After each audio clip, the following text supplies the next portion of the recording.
Danes v Pomurskem dnevniku reševanje 4-članske družine, povratna tekma, protest na Agri, uspešnejši turizem. Jutri bo delno jasno.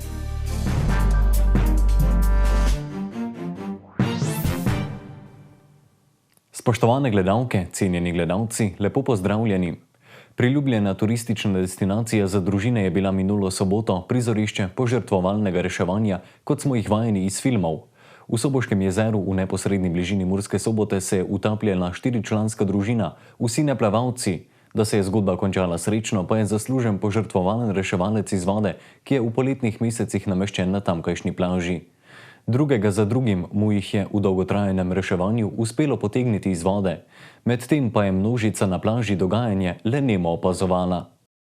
Le nekaj metrov od obale, kjer je voda na prvi pogled povsem plitva, sta se v boju za življenje znašla najprej otroka, nato pa še njuna starša. Dejansko je reševanje iz vode specifična dejavnost. To je že samo po sebi nekoliko izpostavljeno, ampak ko pa gre za tak primer, je pa še to toliko bolj oteženo, ker dejansko je v stanju agonije, tako je to zdaj bilo, je kar resno stanje, najtežje, kar obstaja, se vsak bori za svoje življenje. Tu pa je še specifika, ker gledaš za družinske člane, šlo za 4-člansko družino in med sabo so se dejansko borili drug z drugim. No, tako da je potem enostavno je bilo, po pričevanju Simona, je bilo dejansko v določenem trenutku opaziti dva na gladini vode, v določenem trenutku nobenega. In je potem prvo se lotil enega otroka, potem ženske osebe starejše in potem še moškega in otroka skupaj, kakorkoli. No.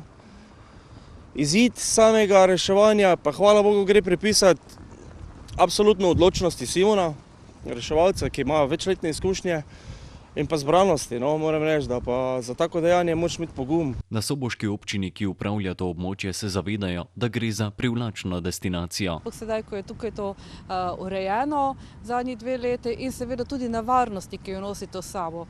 Namreč vemo, da so se že v preteklosti ljudje sem hodili kopati in prav zaradi tega, ker je postala sedaj destinacija bolj privlačna z urejanjem, smo se tudi odločili in zadnji 2 leti tukaj poteka reševanje iz vode oziroma so tukaj na lokaciji v poletnih mesecih reševalci iz vode. Reševanje utapljajočih se je izjemno zahtevno, kaj šele 4 istočasno. Vedno gledamo na to, da je ena smrt pač manjša zelo kot 2 smrti. Zato, ker veliko primerov poznamo, ko je pač utopljenec za sabo vzel tudi reševalca. Dobro je poznati in slediti tema 2 praviloma. Reševanje otroka da v vsakem primeru, pri reševanju odraslega pa pozor. Ali počakate, da se oseba utrude, se ji približate od odzadaj, ali pa si pomagate z različnimi pripomočki, naj to na plaži kakšna brsača, senčnik, bilo kaj, samo da ne ogrožate svojega življenja. Šele po dolgih 15 minutah je reševalcu, sicer domačinu, končno uspelo rešiti življenja vseh 4 članov družine, medtem ko je vsa plaža le nemo opazovala dogajanje. Dejansko je to, moram reči, no, kot sam osebno tudi večletni reševalec iz vode, moram reči, da v teh primerih je laična ocena taka je, da naj osebe pristopijo k samemu reševanju, ampak gre pa za specifično stvar. Ne. V takem primeru, če niso izkušeni, pa če niso primerno ustrezno usposobljeni, kvečjemu lahko ogrozijo svoje življenje, življenje drugih udeležencev, tako da ne bi svetoval laičnim kopalcem, da pristopijo k samemu reševanju iz vode. No, to bi pa priporočal, da ne. Čeprav se zdi, ko pa je recimo, tako je bil primer v soboto, ko je bilo večje število kopalcev, pa da ni pristopil tak na prvo se zdi, da pa bi naj pristopili, ampak priporočam, da ne. No. Priporočam, da ne. Če nisi strokovno usposobljen, kvečjemu lahko ogroziš svoje življenje, pa še življenje katerega drugega mora biti. Ne. Reševalca, ki je poskrbel za zgodbo s srečnim koncem, pa bo v prihodnjih dneh sprejel tudi murskosoboški župan in se mu osebno zahvalil. Danes mursko-soboške nogometaše čaka povratna tekma play-offa kvalifikacij za Ligo Evropa, saj se bodo v Gradcu pomerili s Šturmom in poskušali nadoknaditi zaostanek 2 zadetkov. Že včeraj so preizkusili zelenico Merkur Arene, danes ob 21. pa je na sporedu še srečanje, odločilno za napredovanje v Ligo Evropa. Sicer je bilo nekaj težav s sestavo ekipe, saj ima nekaj igralcev težave s poškodbami. Bomo videli, kako in kaj. Definitivno je, da je Bobičanec out za nekaj časa. Zdravniška služba dela vse, da bi bil čim prej nazaj. Po drugi strani pa bomo videli, kako bo in za Lorbeko in za Kozarjem. Tudi popotnica ni najboljša, saj so izbranci Anteja Šimunže prvo tekmo pred domačimi igralci izgubili z 1-3. Dejstvo je, da smo si ustvarili ogromno priložnosti v tej tekmi, predvsem v zadnjem delu tekme. Nažalost nismo zadeli. Dejstvo je, da je na takšnem nivoju zelo težko glede nas samih držati ta nivo vseh 90 minut. Dejstvo pa je, da moramo biti zelo konkretni v priložnosti, ki se nam bodo ponudile, in zelo stabilni ali pa čvrsti v situacijah, ko bo Šturm prihajal pred nas. Hkrati pa so pokazali, da se lahko merijo tudi s favoriti iz Avstrije. Popolnoma jasno je, kako treba delovati v Evropi, popolnoma jasno je, kako je treba biti mentalno in fizično na visokem nivoju, tako da te stvari ne bomo spremenili, poskušali se bomo prilagoditi trenutni situaciji, v kateri smo glede poškodb, in biti maksimalni, koliko je to možno. Pomembno je graditi tekmo od prve do zadnje minute, poskušati biti konkreten in iskati svoje priložnosti v tem delu, ampak v vsakem delu tekme, ko se nam ta priložnost ponudi. Mura bo sicer v vsakem primeru jeseni igrala v Evropi, saj si je že z igranjem v zadnjem krogu kvalifikacij Evropske lige zagotovila igranje v skupinskem delu konferenčne lige. Včeraj se je v Gornji Radgoni odvil protest kmetov. Sindikat kmetov Slovenije je s podporo nevladnih kmetijskih organizacij združenih v Zavezništvo za kmetijstvo ter podporo Kmetijsko-gozdarske zbornice in Zadružne zveze na protestu na sejmu Agra od kmetijskega ministra Jožeta Podgorška zahteval pošteno in kmetu na kožo pisano skupno kmetijsko politiko. Na protestni vožnji s traktorji je sodelovalo okrog 60 traktoristov. Predsednik sindikata kmetov Slovenije Anton Medved je po protestni vožnji okoli 60 traktoristov po Gornji Radgoni ministru prebral zahteve kmetov. Ti se ne strinjajo s predlogom strateškega načrta skupne kmetijske politike za obdobje 2023 do 2027 in poudarjajo, da mora slovensko kmetijstvo temeljiti na trajnosti družinskih kmetij, ki daje socialno, okoljsko in gospodarsko varnost družini. Med drugim zahtevajo jasno opredelitev pravega kmeta, upravičenca do sredstev skupne kmetijske politike, ter da se kmetijstvu namenjeni denar v celoti obdrži v kmetijstvu.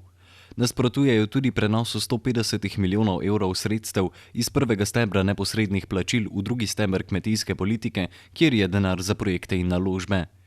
Pričakujejo več podpore za mlade v kmetijstvu, dovolj denarja za medgeneracijsko sodelovanje, jasne izhodišča za osnovne definicije in izračune za plačila, da jih bodo znali primerno ovrednotiti, pa tudi realne pogoje pri ukrepih za ekološko kmetovanje in dovolj denarja za dobrobit živali. Podgoršek je kmetom dejal, da razume njihove predloge, zagotovil je, da odgovori na vprašanja oziroma odločitve ne bodo politični, pač pa sprejeti na podlagi dejanskih kazalnikov in izračunov. Prvi šolski dan je posebno doživetje, tako za prvošolčke kot starše. Glede na to, da starši svoje prvošolce spremljajo na njihov prvi šolski dan, pa so pogosta vprašanja glede pravice do odsotnosti starša na delovnem mestu. Starše namreč zanima, ali so za ta namen upravičeni do plačane odsotnosti ali pa morajo za ta namen koristiti svoj dopust.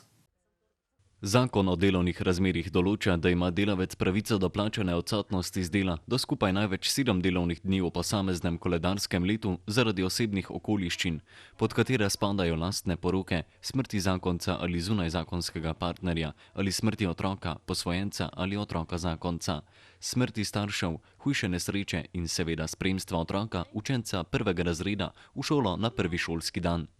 V vseh teh primerih ima delavec pravico do plačane odsotnosti z dela najmanj en delovni dan. V Uradnem listu Republike Slovenije je bila že 27. decembra leta 2019 objavljena dopolnitev zakona o delovnih razmerjih. Ta staršem prvošolčkov prinaša en dan izrednega dopusta, če bodo svojega otroka na prvi šolski dan pospremili v šolo. Dan izrednega dopusta pripada obema staršema, a lahko ta dopust izkoristita le na prvi šolski dan, ne prej in ne kasneje. Letošnji julij je bil po turističnem obisku in nočitvah boljši kot lanski. Skupen rezultat v prvih 7 mesecih letos pa zaostaja za tistim iz leta 2020. Bistveno več kot lani je bilo tujih gostov, med katerimi prednjačijo Čehi in Madžari.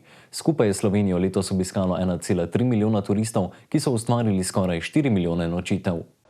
V Sloveniji je bilo julija 767 tisoč prihodov turistov, kar je dobrih 17% več kot v tem mesecu lani.